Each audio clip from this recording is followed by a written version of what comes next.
Hello, everyone. My name is Brandon Stemwedel, the Business Development Manager with MOTI Sports. And my guest today, Sonja Barr, former player at Bemidji State University, is currently an assistant coach at UMD here in Duluth, Minnesota.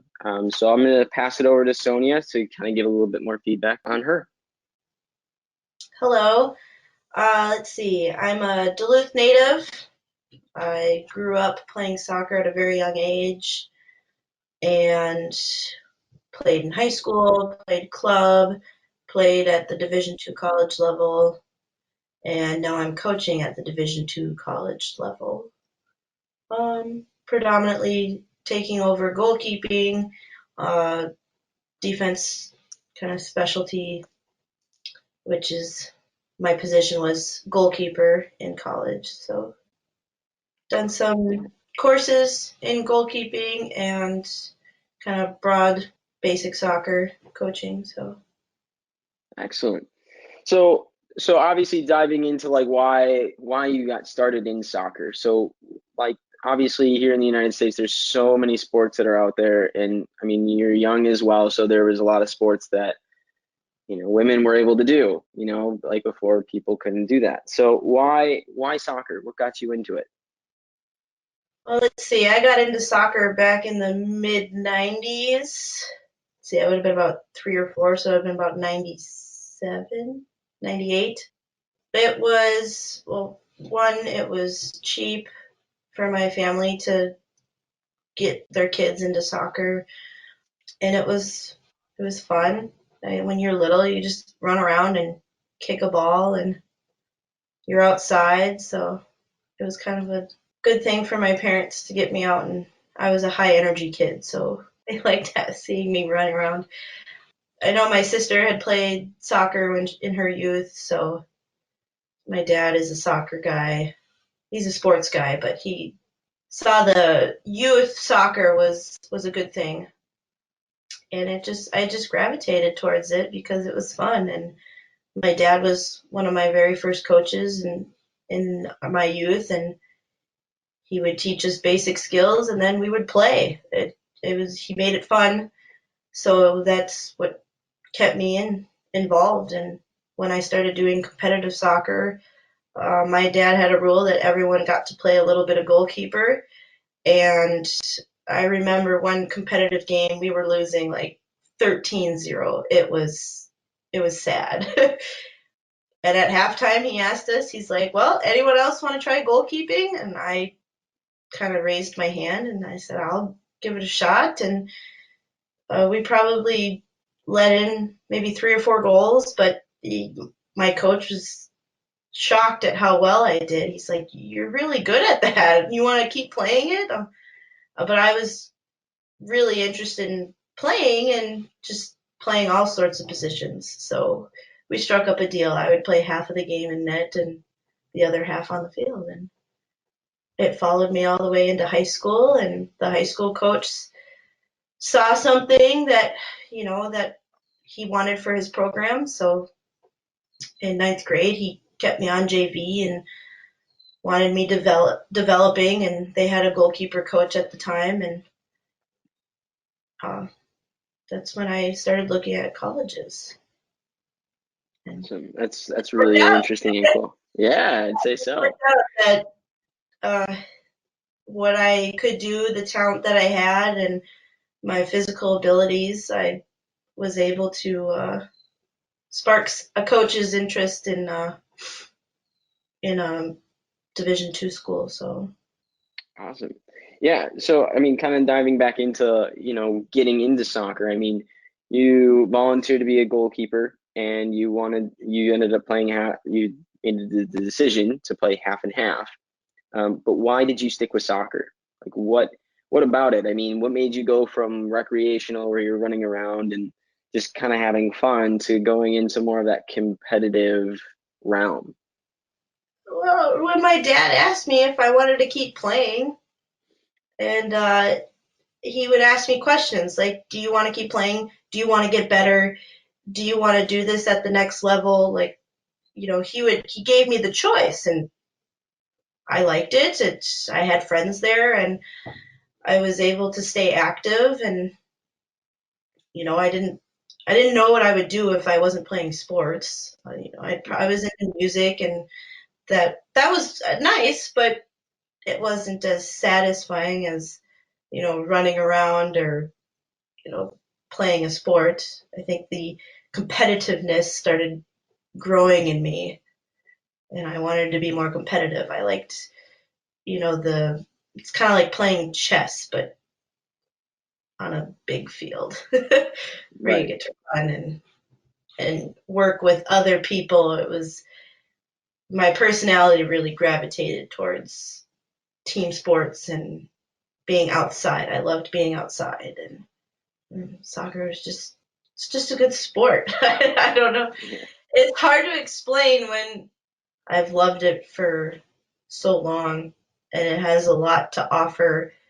in the realms of learning things for life. Absolutely. Yeah, I can relate. I mean, I've been playing the game for like 26 years, and ever since. I mean, I remember when I was 3 years old, I went to every game, went to every practice, and I never touched the soccer ball.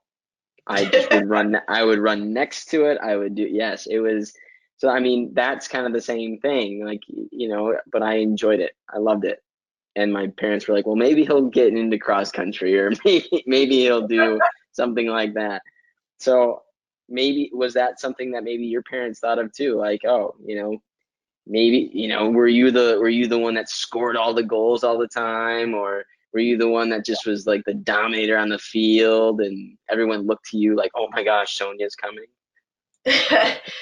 No, I mean, I gravitated towards that winger aspect. I love just pinging the ball into the mixer, setting people up. I mean, I didn't care if I scored or if I assisted or anything, but I liked helping in the process. So when I was back in the goalkeeping position, there'd be times when my parents would see me and they're like, "You seemed really frustrated that game." And I'm like, "Well, I just wanted to help out the team." And when you get a 1-0 game or a 0-0 tie, it's like in the realm of goalkeeping, yeah, you are confined to that little space because your first job is to protect the net.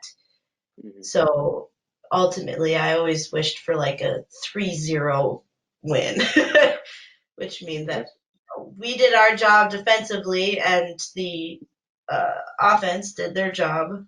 It could be a frustrating position because you're doing your job, you're keeping the playing field even, but you kind of have less of a helping role in that attacking third unless you can ping the ball down to the other side of the field, which in high school I frequently did. I would just punt the ball all the way to the other side of the field, and our really fast forward would take maybe a touch or two and score.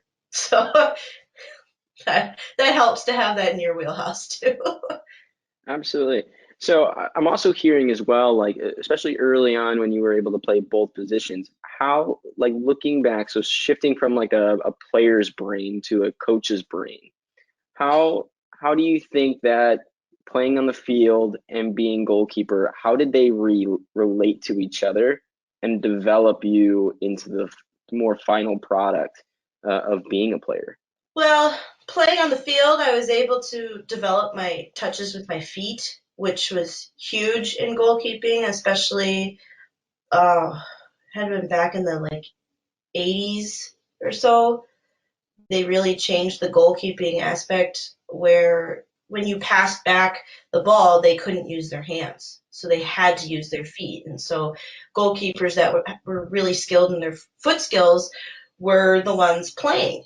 And the older goalkeepers that had always used their hands and had no idea how to use their feet, no idea how to kick a ball or, even receive a ball. So that helped a lot in being, efficient with your feet so that you could play that position. And then just being agile, quick, strong. Those are some of the qualities that I had that allowed me to play that position because as a goalkeeper, you get in the mix of things. And when you're putting your hands trying to get to the ball, you got legs swinging at you. So if you're not strong, then you're going to get hurt. And when you're hurt, you're not going to play. And then that just develops a whole other issues that, when you're not playing, you get discouraged and you learn adversity, but not fun. Being hurt is not fun. I didn't handle being hurt very much. So I rarely got injured, but when I was hurt, my coaches would ask me like, "Are you hurt? Can you play?" And I'm like, "No, I'm fine. Just let me play. The pain will go away." Yeah, you get a lot of times, especially in the younger ages, where everyone wants to be a goalkeeper, and yet all they do is they'll just stand there. And I don't think everyone understands like the true meaning of a goalkeeper. And so I'd like to know from your words or your definition of what is a goalkeeper, and what does it take to be one? uh, Goalkeepers for me are, they're multi-layered people. They can direct, they can lead, they can also be a follower. They are strong, but they also can be, more understanding. They are kind of the eyes on the field, so because they're way in the back. Everything happens in front of them. So they got to be respectful, they have to be respected, they have to be trustworthy. A lot of goalkeeping comes from having a very strong mind. Mindful, being aware, knowing how to crisis manage, being calm under pressure. I mean, it's kind of hard when you've got your anchor in the back rattling their mouth, panicking, because then Hmm. that makes the whole team panic, and Right. panic doesn't really help with getting the ball away from the net. So I would say goalkeeping takes a very, very special individual, which growing up, anytime somebody would say, "Are you the goalkeeper?" And I would say, "Yes." And they're like, "Oh, I could totally tell." Beyond the Bench is provided by MOTI Sports. MOTI Sports is the ultimate youth soccer training tool, utilizing 3D motion capture technology to teach soccer skills and drills that can be studied from any angle. Coaches, parents, and players can download the MOTI Sports mobile app from the Apple App Store and Google Play. Check us out at motisports.com. So, and you gotta kind of have a little edge to you. I mean, we're definitely not in the same boat as I would say a hockey goaltender, but goalkeepers are unique. They're very unique people, and you can always pin them out because of how they carry themselves and their edge. They have an edge kind of to them, and so I love working with goalkeepers because you have your own little language that you speak, and you can all relate to each other because you're all insane because who wants to stand there and get a ball pelted at them and dive across the across the air and land on a hard surface. I don't play it now because I'm out of practice, but anytime I've dove on the ground in my retirement age, I hurt for a week. Goalkeepers are special. I love them. Yeah, so kind of going into those layers that you were talking about, and talking about like your development as well as a goalkeeper, having those foot skills are really important. And so, what are some advice that you would give players that are getting ready to get into that competitive realm of soccer, where they're U11, U12, somewhere in there? What is something that you would give the advice to them, and even some of those coaches? I would postpone specializing them for as long as you can. Keep them on the field, keep them engaged and incorporated with practice as long as you can. It's going to require a little bit more time and devotion to the player to be able to also get those hand skills that they need and Mhm. the special footwork for goalkeeping. Or if you want them to specialize, make sure that you are doing half and half. It's half feet, half hands. The recent course that I just went through, a lot of the stuff that we were working with, the feet were incorporated, and it was mimicking play as much as possible. When you have your defense incorporating your goalkeeper, they're using their feet. They're getting the ball. They're able to kick it long. They're able to pass it short. They're able to sometimes have to go around an attacker. Sometimes you have that really speedy kind of nuisance of an attacker that's anytime that you get the ball on your foot, they're going to run at you to try and, psych you out or get you to kind of cough it up so that they get an easy tap in. I never liked those attackers, but Sorry. yeah, but being able to challenge their mind and incorporate both of those aspects of using your hands and using your feet in the practices. And I think separating goalkeepers from team practice, I never liked. It was kind of like, yeah, goalkeepers go over there and catch a ball. Catch. It's different now because if you start isolating them away from the team, then you're not going to have that strong leadership that you want them to develop. You should have them engaged with the team, and if you have any drills that require a leader or somebody that needs to be giving directions, they are some of your best candidates, or at least that's how they can grow and develop and get those skills. I've known quite a few goalkeepers that were very quiet and timid and not really in your face leaders, but when they stepped on the field, it was like they flipped a switch, and you wouldn't tell just meeting them off the street that they were vocal, that they were leaders, that they were direct, that they were trying to conduct all these moving parts on the field, but they were trained that way, that when they were on the field that this is what you do. And so those are kind of fun people to talk to. I'm going to transition a little bit and talk more about when did you make the decision that you wanted to play college soccer? When did that start for you? Maybe 8 or 9. Wow, pretty early then. Yeah, I mean, for me, I always kind of had a dream.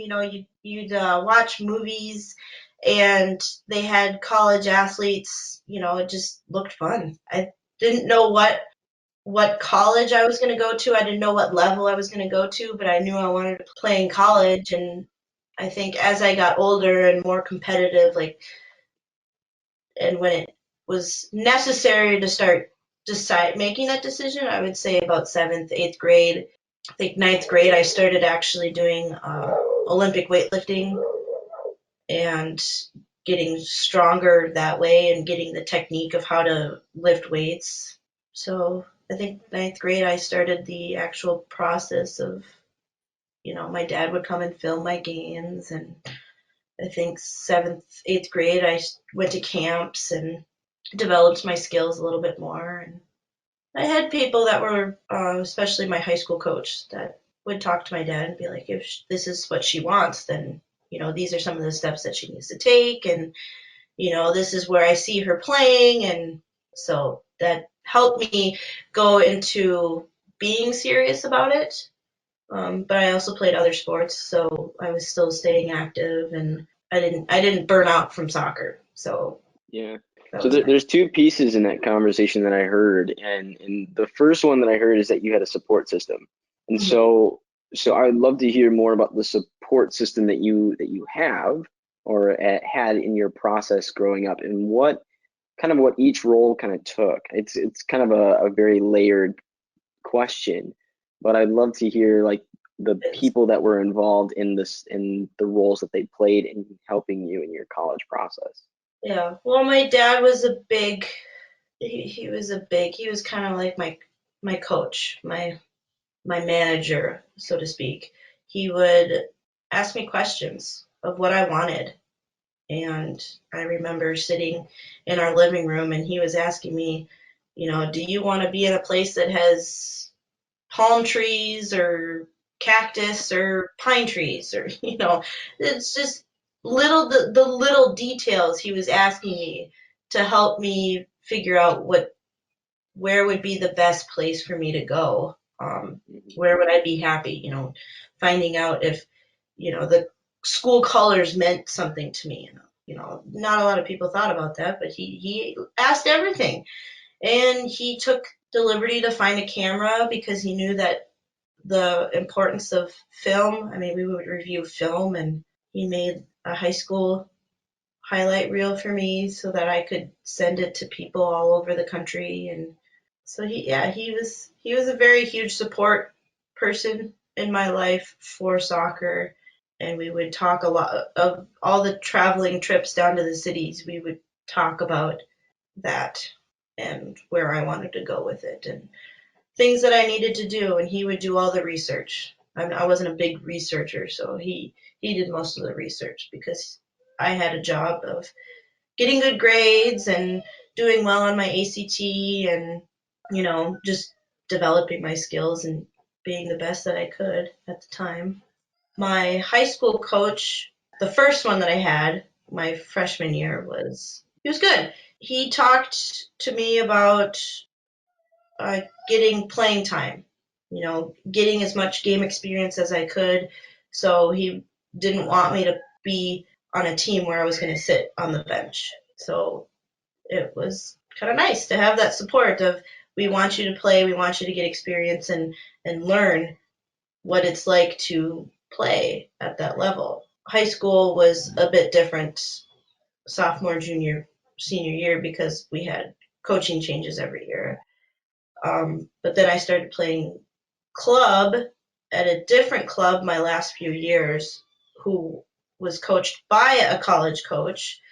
And, he would get us at places where we could get exposure to college coaches. And that was helpful because then you could actually get set up to have those conversations with coaches. And he had a big network system that you could take advantage of, and he could talk to those coaches for you. And I would say the club coach was a big help, and my dad, and my early high school coach. Right. Those are really helpful because I think a lot of people overlook the support system that they really need.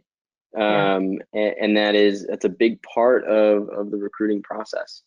And so one of the things that you said as well was that your dad was your manager almost, and like asking you questions of the little finer details. So if I'm someone that's looking at playing college soccer myself, what are some things that you would tell me in your process that really were things that weren't on your radar, but that were big factors going into college? I think one of the big factors for me was, did I want a small, medium, large, extra large school like that?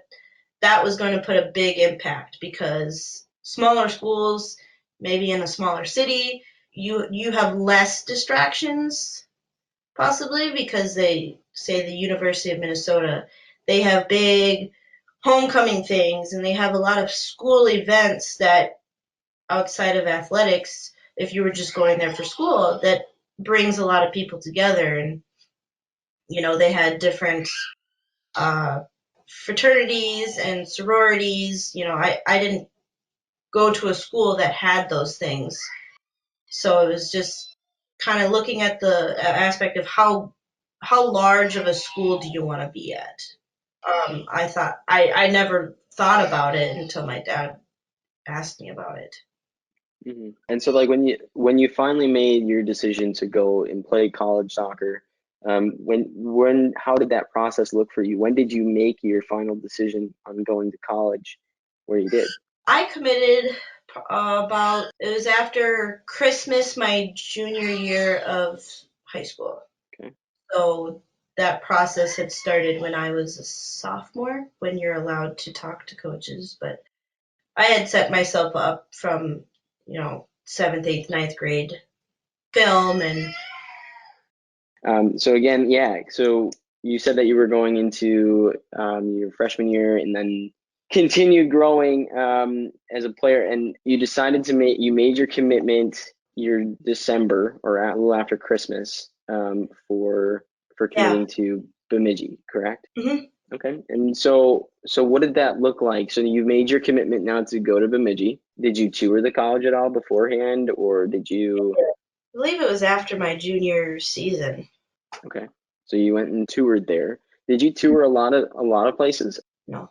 There were two schools on the East Coast, kind of in Kentucky and Tennessee, that were interested, but again, having the money to fly out there was a big expense, and getting a team out there. They wanted to see me play in person, and that was a challenge for me in Duluth, Minnesota, to get a team, to get myself out there to play for these coaches that Mhm. were interested, but it would have been more of a gamble. So staying local was easy. So it's a 3-hour drive to Bemidji that my whole family took rather than a 3-hour flight, probably by myself or with my dad, Right. to Kentucky, Tennessee area. Makes So a big difference for sure. it really And does. My dad was out in Southern California for a conference for work, and he was over by Point Loma school, so he kind of toured around and he showed me pictures, and I I knew that school was going to be a long shot, and unfortunately they weren't looking for a goalkeeper for my graduating class, which was kind of disappointing, but I remember a picture of the field. Their field was on like a cliff overlooking the ocean. It was amazing. Like, oh my, I fell in love with that picture, and I didn't even right. have to go there, but it was so beautiful. I'm like, Dad, I could stand on the field and just look at the ocean. And I really love water. I love running water. It's it's something soothing for me. So, I mean, now that I think about it, one of the improvements that Bemidji had when I was there was they redid their football field to be a turf field, Mhm. and that is right next to the lake in Bemidji. Oh, Lake very Bemidji. cool. And Yeah. so again, I could stand in the goal box and look at the lake. So it kind of worked out for the best, but yeah, it's just odd things that you wouldn't think that you would know about yourself until it comes across, whether it's in a picture or you go and you see it and kind of experience what it would be like there. Beyond the Bench is provided by MOTI Sports. MOTI Sports is the ultimate youth soccer training tool, utilizing 3D motion capture technology to teach soccer skills and drills that can be studied from any angle.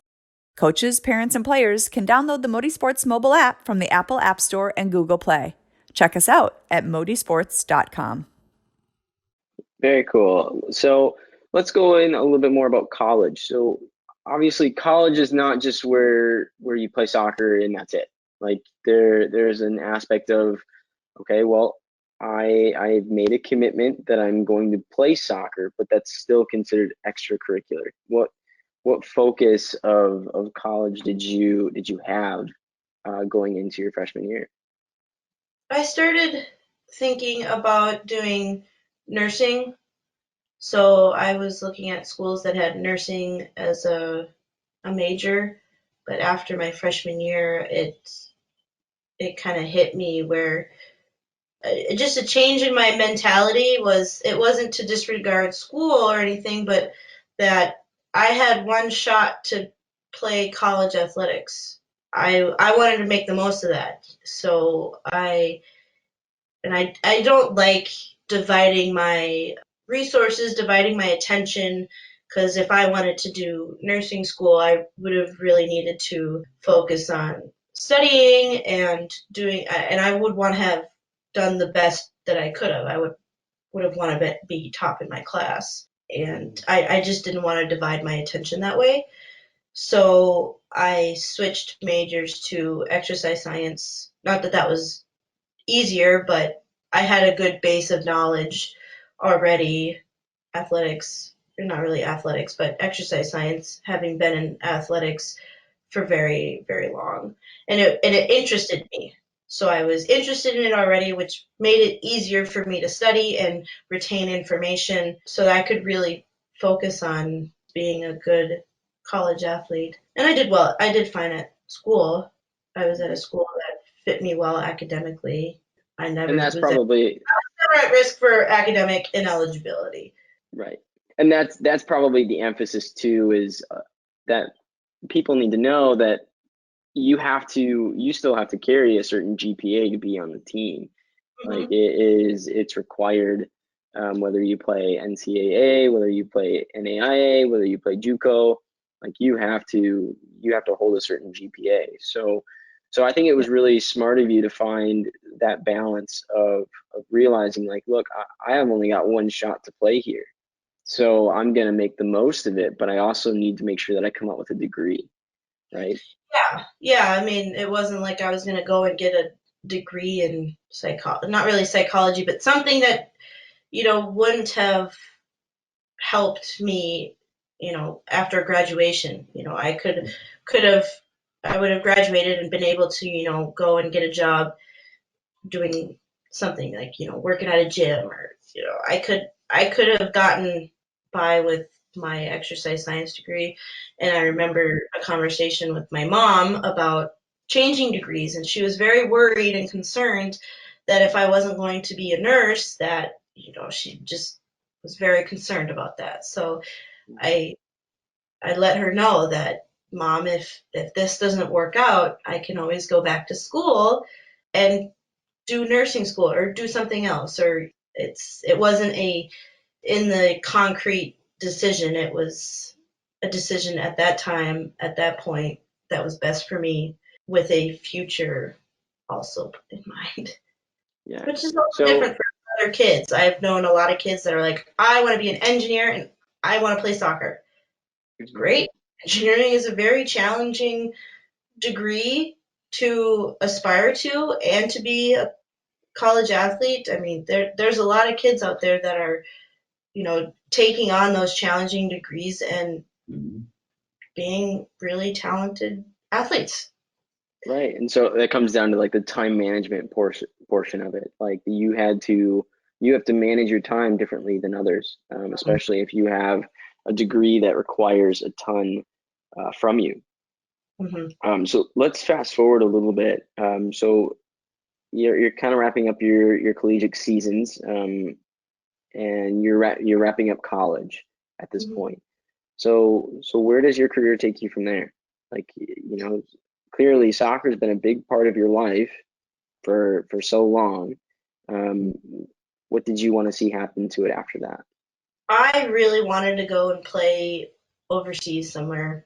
I think I made that decision about sophomore year in college, that it was an interest to me, and trying to find an avenue of how that worked. It was it's hard. It's hard, especially at a Division II level, to kind of have that opportunity. It's not impossible, but it's hard. I was a 5'6" goalkeeper. That's a challenge.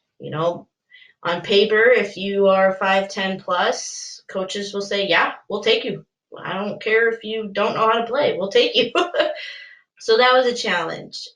My team did not win the conference. We made playoffs, but we never won the conference with regular season play. We never won the conference in the tournament. We weren't getting into that next region that kind of gives you a leg up. Like saying, yes, we've played at this next level. I've had experience at that next level. I think one of my good friends and I went to a combine down in Florida. It didn't work out. I had an opportunity in Greece that turned out to be a disaster. So it was a dream that I had, and it come to fruition, which was hard. I mean, it was either go to that next level or be done. It was hard. I didn't know what to do.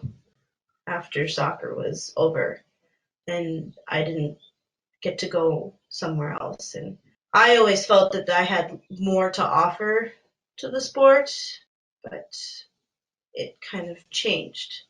So it went from me playing to me mentoring or coaching, which was hard for the first couple of years. It's kind of like putting salt in the wounds almost. If you haven't fully healed from your time, I think Kobe Bryant said it really well with his letter to basketball little short film. You really have to grieve and heal and close that chapter of your life to really be able to give your players your full resources. I know I struggled a lot with, after I graduated, the team had started to pick up. They were getting some better players. They're in the top 4 in the conference. They're going into the regional tournament. And that was hard because it's kind of like you wanted to be there, but I had to accept the fact that I played a really big part on the team to help get that mentality of we can be this good. We may be 6th, 7th, 8th in the conference, but their future was that we were going to be a more competitive team, and right now they are doing that, and that's really great. And it has been a process for me to get there, but I'm very happy that they are doing well and that they are competing at that high level. And kids are going. We had a player. She was a freshman when I was a senior. She played in Sweden. So that was really cool to kind of hear her experience in playing over in Sweden. And so you learn how to change your mindset on looking at the bigger picture of, especially playing in a program. You put 4 years of your life and kind of your stamp on it, and you can either look at it as, oh, I didn't accomplish anything and we didn't go anywhere, or, I helped that program develop and get better. Right. Look again, like what you said, looking at that bigger picture. That's really cool. Yeah, which I think that turn in my mindset, it also helped me be a better coach because I was able to look at it more of a bigger picture. And I look at my players and I ask them, where do you want to go? And, kind of what my dad did for me, what do you want? What do you want soccer to do for you? Where do you want to go with it? It's kind of fun. One of my players wants to go and play overseas, and I'm like, yeah, let's do it. Let's figure out a way to do that. So now I think playing in WPSL is bigger with Division II players now than it was when I was playing. Yeah, I'll be honest. Being a women's coach myself, I didn't really know anything about the WPSL until just a few years ago of how big it actually is and how it's growing. Obviously, we have the best women's national team in the world, winning back-to-back World Cups and such. And so that's something to aspire as well. So being a female and looking at them, who is kind of like that? Who is your idol growing up? Growing up, I was a big Brianna Scurry fan. She was different in the soccer playing world. I mean, she was very cool, calm, and collected. She had really good skills, and her team just really looked up to her. So growing up, she was especially a goalkeeper to a goalkeeper. Other players that I always liked was Michael Ballack. He was a German forward, big power striker. I don't know why I gravitated towards liking, big strikers. Kind of like the Abby Wambachs. She was one of my big fans. Yeah, monsters on the field. All three of them, just absolute monsters on the field. They wanted the ball, they got it. Yeah. Yeah, it was kind of like the opposite of me because I was a goalkeeper trying to keep the ball out of the net and was short, and they're tall and just cramming the ball into the net. Yeah. So maybe it's, opposites attract kind of thinking. So I think Absolutely. another one was Didier Drogba. He was another one of my favorites. Just a Yeah, good human. yeah. Yeah, he was a very good human as well. Zidane Zidane, he was another one that I liked. I was French. Is he Yep. French? Yeah, hmm French guy. So, I mean, kind of transitioning a little bit, who is like we talked about, Brianna Scurry is someone that you looked up to, but who was like a personal mentor of yours? Like, who is someone that you looked at and they kind of guided you, um, whether it was in life, whether it was in soccer? Who is it that you look up to the most? During my playing years, it was my dad.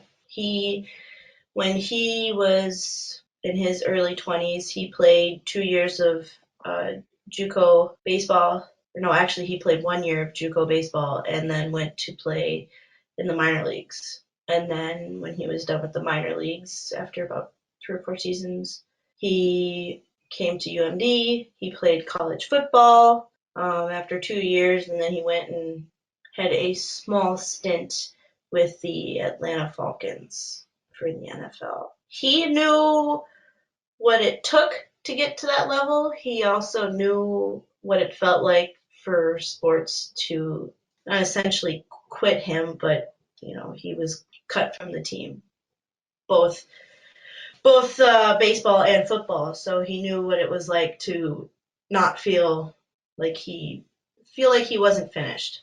So and he was, an athletic person. He was strong and quick, and he was a linebacker in football and a catcher in baseball, or a shortstop too. I think he could play shortstop too. So very athletic, fit positions.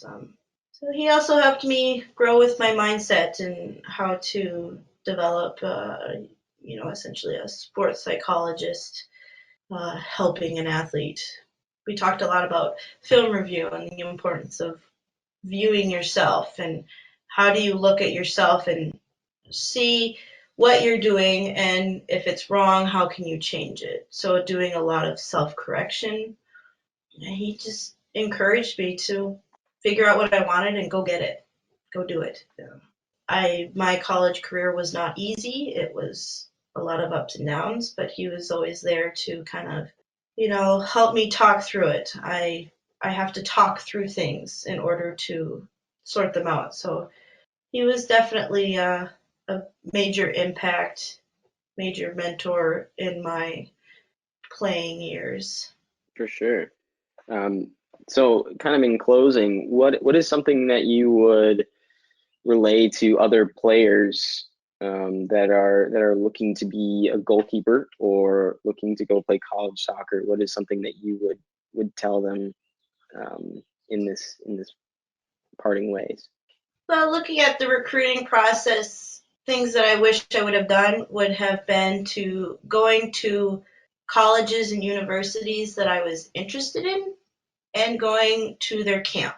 I think now camps are huge, very huge, because it's a easy way to get on campus, talk to college coaches, and play, and they get to see you play. I mean, it's not perfect because you're not with your team, you're not in your own element, but they get to see you in a training environment. And that, as a coach now, I really like those, because then I can go to my head coach and be like, I don't like training this person. We don't mesh, and that's okay.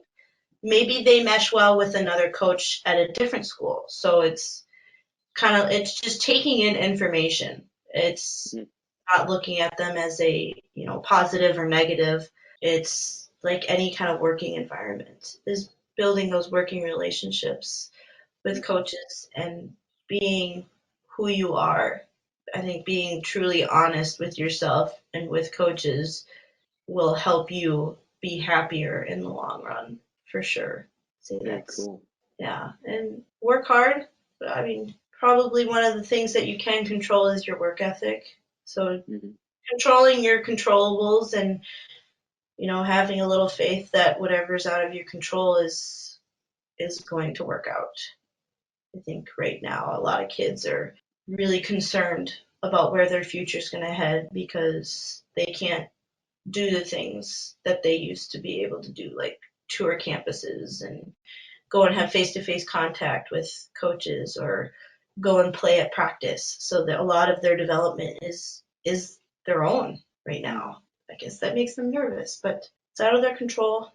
I remember doing a lot of work on my left foot prior to going to college because I did not want to go to college and be like, this left foot of mine, it's no good. So Right. got better. It definitely got better. But I had to work on that, and I'm glad I did. I didn't have Practice makes perfect. Yeah, I didn't have somebody going up to me and going, "Hey, you need to make that left foot better." It was me kind of looking at myself in the mirror, going, "Okay, these are a couple of skills that I need to work on. If I want to work on them and get them better, I have to do it." Right. My coach isn't going to make my left foot better, other than demanding that I only use it. Yeah. Right. Well, Sonia, thank you so much for your time. I think this has been really helpful, especially to a lot of our viewers, maybe going into goalkeeping or even coaches looking at how they can make their players more engaged and looking at those layers that you were talking about. So from us at MOTI Sports, we really appreciate your time. And thank you, viewers, as well. Yeah, thank you. Beyond the Bench is provided by MOTI Sports. MOTI Sports is the ultimate youth soccer training tool, utilizing 3D motion capture technology to teach soccer skills and drills that can be studied from any angle. Coaches, parents, and players can download the MOTI Sports mobile app from the Apple App Store and Google Play. Check us out at motisports.com.